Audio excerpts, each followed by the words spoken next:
Hey everyone, welcome to This Explainer. Today we're going to dive straight into 2 full months of Rockwall County decisions to see exactly how your local government is impacting your daily life.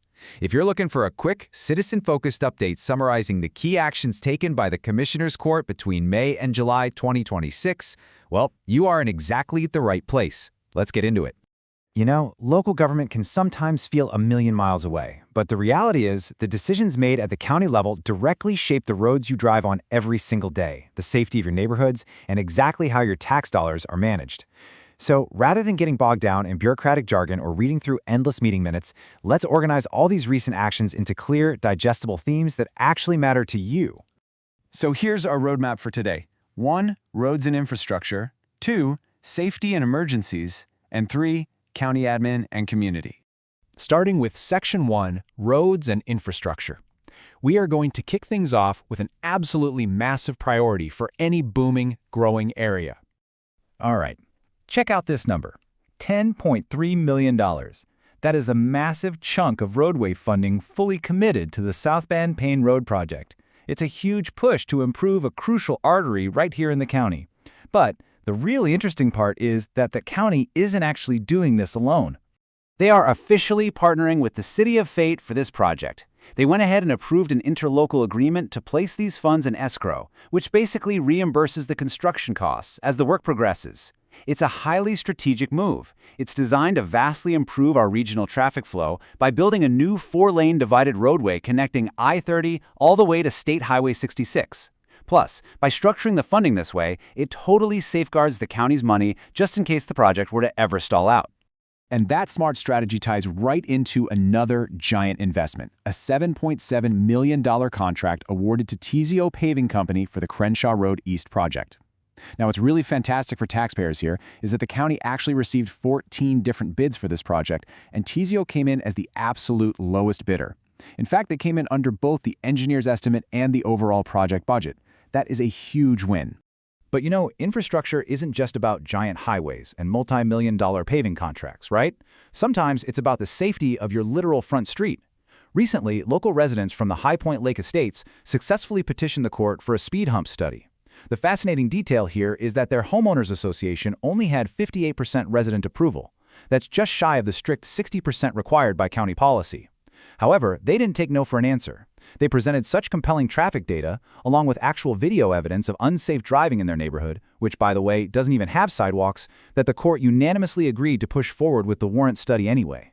Talk about local action. So, moving beyond the asphalt and concrete, how is the county actually preparing for emergencies and keeping us secure in our day-to-day lives? That brings us to Section 2, Safety and Emergencies, and the key word to keep in mind here is proactive. The county has been incredibly proactive over the last 2 months.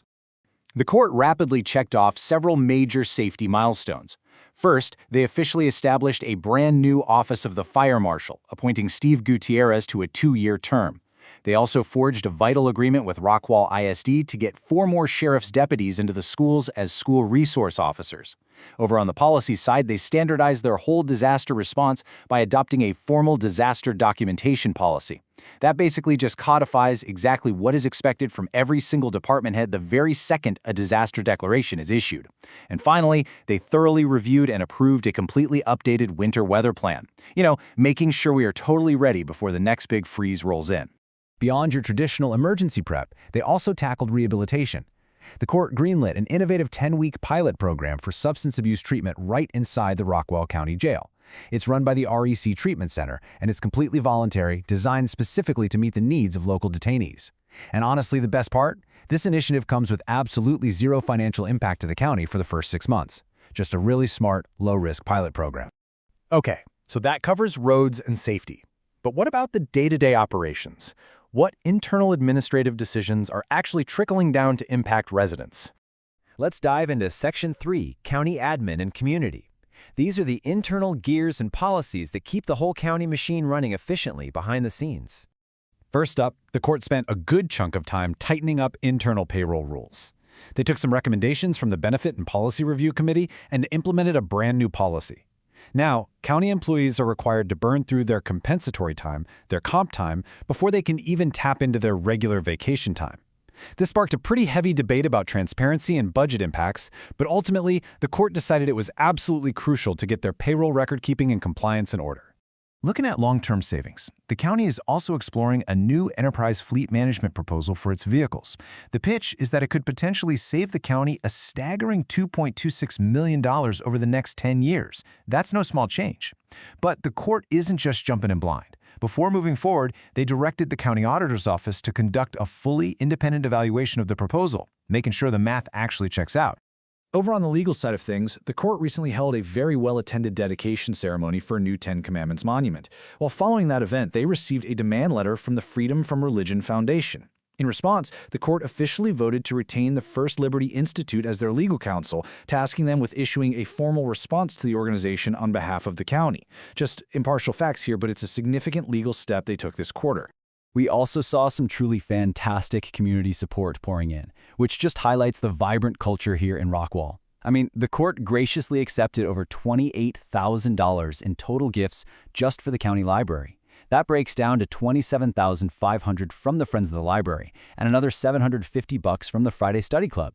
On top of that, they approved up to $1,000 for the Historical Commission to repaint and make some minor upgrades to the historic jail, which paves the way for much better historical tours. It's just great to see that kind of local investment. So wrapping it all up, from massive infrastructure pushes like the South Ben Payne Road to crucial proactive safety upgrades like adding school resource officers, the last few months have been incredibly active for the Commissioner's Court. Now here is the big takeaway to think about. As we look at all these multi-million-dollar investments and new policies, how will these local decisions directly impact your family's daily routine as we move into the future? Because remember, the decisions that actually shape your day-to-day life don't always happen in Washington. They happen right here in your own backyard. Thanks for joining me on this explainer, and I'll catch you next time.